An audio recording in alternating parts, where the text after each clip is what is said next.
অবস্থা ভালো এই সাইডে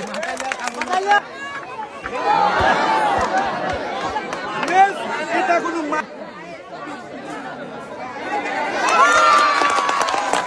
কেজি আটা 1 কেজি পেঁয়াজ একটা বালতি ওই হাতে ধরবেন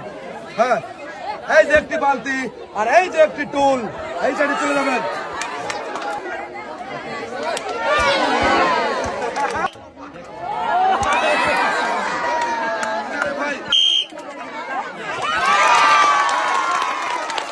এক কেজি মসুরের ডাল